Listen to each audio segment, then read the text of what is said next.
Hello, and welcome to World of Warbirds. I'm Brian Pierce. Hello, Warbirders. If you enjoy the program and it fills a part of your day, please consider supporting it through the World of Warbirds Patreon. There are advantages to being a patron of the podcast, such as getting the episodes a week earlier, getting bonus materials, and better access for feedback and suggestions, and you'll have the satisfaction of helping to contribute to the podcast. If you are presently listening to this through Patreon, well, thank you for your support. Now on to today's show. Introduction. This episode is a first.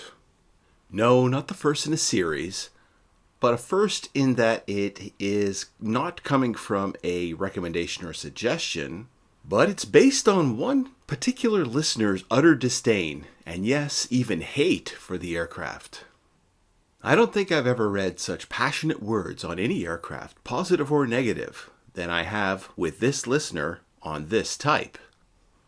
The creative vitriol extends to her suggesting that the 189 was actually the illegitimate wartime love child of an illicit coupling between a P-61 and the Italian SM-91, or that it was a P-38 Lightning that was squished somehow to be egg-shaped and deformed.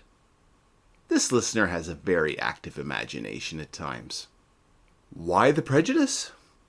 It seems to stem from the fact that Kurt Tank and Focke-Wulf produced such beautiful and powerful and deadly aircraft that the weird-looking 189 just doesn't seem to belong in the family. Let's take a look at this aircraft and see if it is worthy of all the abuse. Design competition. In 1937, the German Ministry of Aviation issued a request for a short-range, 3-seat reconnaissance aircraft to support the German army in the field.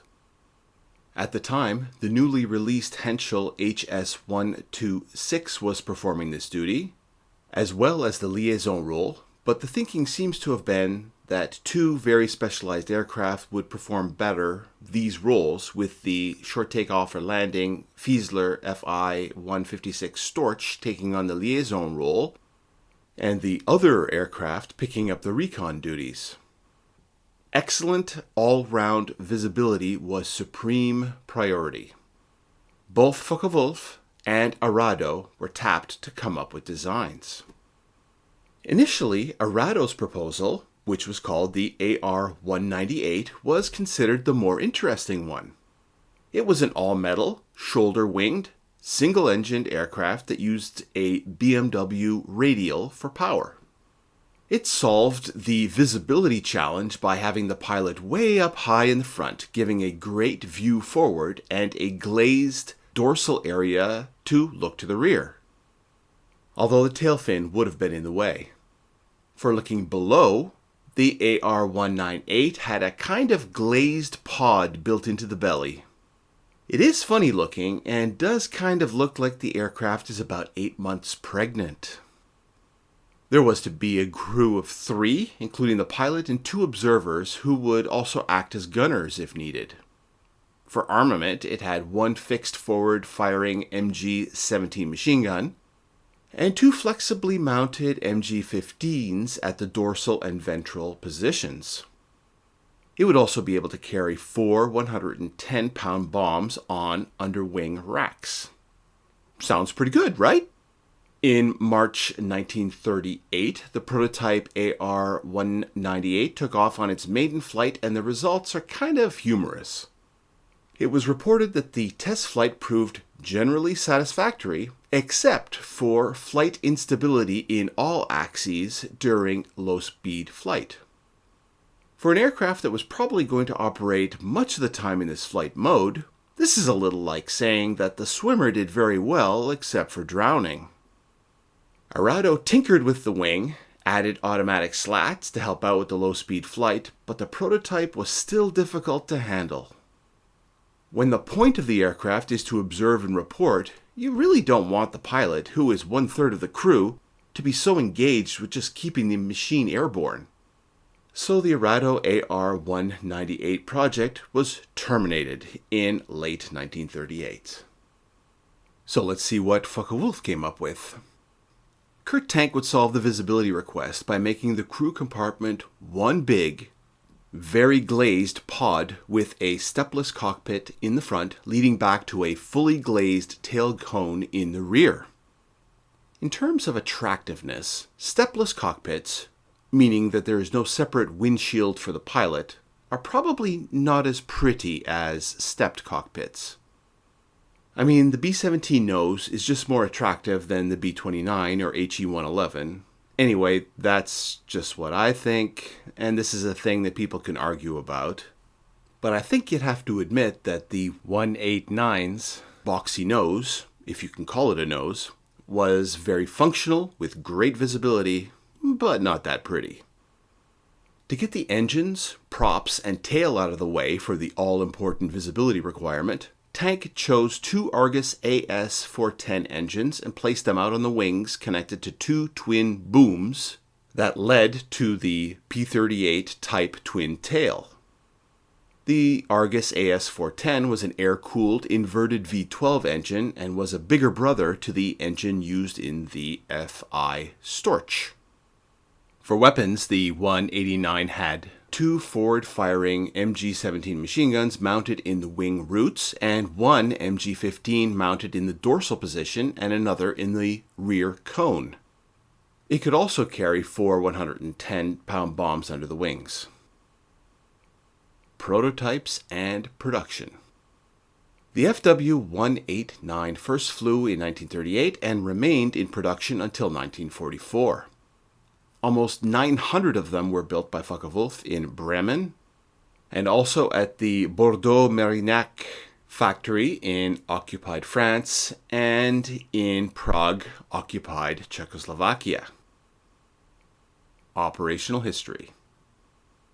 The Focke-Wulf FW189 had several nicknames. The German army called it the Fliegende Auge, or the Flying Eye. The Soviets called it the Rama, which means frame in Russian, and describes its open, angular look if seen from the ground. But my favorite nickname is Yoo Hoo, which is the name of a species of bird called the eagle owl. It makes sense because this is an observation aircraft. You know, think about the big eyes of an owl, right? I also like that the name of the bird actually sounds like the call of the owl. Yoo Hoo. Say it with me. Yoo Hoo. Anyway, the 189 operated extensively in the Eastern Front. Although it certainly doesn't look that strong, supposedly it was, and proved to be very reliable in the field. Its undercarriage was built tough, with the knowledge that it would be using improvised airstrips close to the front. The wings and undersides of the aircraft were armored and very sturdy. There are tales of this thing coming back with one tail boom shot away. A very handy feature in this situation is that the tail booms were identical and interchangeable, meaning that the mechanics wouldn't have the hassle of having to look for a right one or a left one. Even though it does not look like it could survive 10 minutes in a combat environment, reportedly the Yoo Hoo's superior maneuverability made it a very difficult target to draw a bead on. It could outturn attacking fighters by flying in a very tight circle where enemy fighters could not follow, while spraying defensive fire out from its various gun positions. There were several variants of the FW189.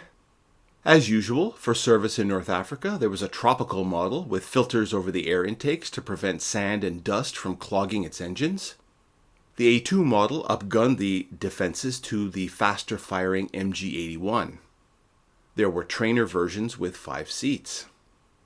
Not simply content to observe and report, one Eagle Owl version had sharpened claws in the guise of two 20mm autocannons placed in its wing roots for ground attack, and was given extra armor protection for its engines, undersides, and fuel tanks. Near the end of the war, some were even modified for the night fighter role, having their reconnaissance equipment pulled out and airborne interception radar installed in the nose. Back in the rear compartment, a single, obliquely fired 20mm autocannon, Schraga Music, was fitted. In 1944, the Red Army Flight Research Institute published a book on the results of their research and testing of various German aircraft, including the 189. What did this hard-nosed outfit think of the Yoo Hoo? I'm going to read the translated report verbatim. Open quotes. The aircraft's excellent visibility cuts down on the possibility of surprise fighter attacks. Its high maneuverability allows gunners to prepare to beat off an attack only if the attacking aircraft is detected in time. In combat turns, the fighter will always be in the field of fire of its rear guns. The FW189 can bank at speeds of 180 to 200 kilometers per hour. The maneuver FW189 crews commonly use to break off combat is to descend in a spiral to low altitudes and remain there hedge-hopping. Close quotes. Other details in the report noted the crew comforts provided, the carefully thought-out arrangement of navigation equipment and radios, the side-by-side seating of navigator and pilot, which made their work easier without having to resort to an intercom, and the efficient cockpit heating. The aircraft could also perform light bombing missions, and it turned out to be very easy to put onto a target. When the Soviets liked an enemy airplane, they were known to copy it, and their version of the Yoo Hoo was the Su-12 aircraft. Pilots and survivors. On the 4th of May 1943, at Pontsalajoki, I apologize for the pronunciation, but I have no idea. On the edge of the Arctic Circle near the Finnish-Russian border, Yoo Hoo V7-1H prepared for a photo reconnaissance mission. Lothar Mothes was the pilot, Kurt Lebrecht was the observer mid-upper gunner, and Gunther Albrecht was the rear gunner. At about 3 in the morning, the pilot, Mothes, pushed the throttles of their FW189 forward and they took off. Their mission was to photograph the Luki 3 airbase from 20,000 feet and then continue north up the Murmansk-Leningrad railway. At this point, I'm going to read the account written up in the Avbuyers magazine 28th of January 2022 article entitled Focke-Wulf FW189, The Owl Left in the Woods. The link is in the show notes if you want to read the whole thing. At exactly 3:37 hours, 31 minutes into the flight, a radio message was received at their base to say that after arriving over Luki, they were under heavy attack by enemy fighters, Russian Hurricanes. This was the last radio message received from the aircraft. Both the gunners were wounded during the air-to-air combat. The aircraft made a forced landing and struck the tops of trees before finally stopping, elevated in the canopy of the forest, at which point it dropped down and backwards, dislodging the tail booms before finally coming to a rest upside down in the middle of a densely wooded area. Lebrecht and Albrecht died as a result of their wounds, whereas Mothes survived after the landing. Mothes hid behind Russian lines for 2 weeks, living off grubs he found behind bark on the trees. He was eventually spotted and rescued by German soldiers. He spent 9 months in hospital and convalescing as a result of the crash. But Mothes made a full recovery and returned to his duties as a pilot, flying a further 100 missions in FW189s. Mothes survived the war, and in later years worked as an architect in Germany. Following extensive research about the aircraft, he was located and invited to the UK during a large air show in 1996 to be reunited with the aircraft some 53 years since he left it. His visit caused total silence amongst the surrounding crowd, and he looked rather emotional as he surveyed the condition of the aircraft, undoubtedly remembering his fallen crewmates. He took a moment to compose himself, walked up to the cockpit, and, leaning in, he placed his hands on the throttles and commented, "Just where I left them." Close quotes. The aircraft is presently at the Aircraft Restoration Company, ARCO, at Duxford, and is now at an advanced stage of restoration. At some point, it will be for sale, and the future owner will have to choose whether to keep the aircraft in a static condition or even to return it to airworthy status. It's the only one of its kind in any condition. It would be a gem to have in your collection if you have spare millions kicking around. And if you do, have you considered supporting the podcast? So, my dear listener, what is our verdict on the 189? It wasn't fast, or powerful, or particularly deadly. But we do have to admit that it did exactly what it was designed to do, and it did it well. It had its place in the World War II airborne battlefield. I am put in mind of the Celtic Thunder song, A Place in the Choir, whose lyrics read, "All God's creatures got a place in the choir. Some sing low and some sing higher. Some sing out loud on a telephone wire, and some just clap their hands, or pause, or anything they got now." Thanks again to all who support the podcast, either via PayPal at WOWB17 or through Patreon. I appreciate it more than you know. You can check out some photos of what we've been talking about on the Patreon page. These are available to all for free. Until next time.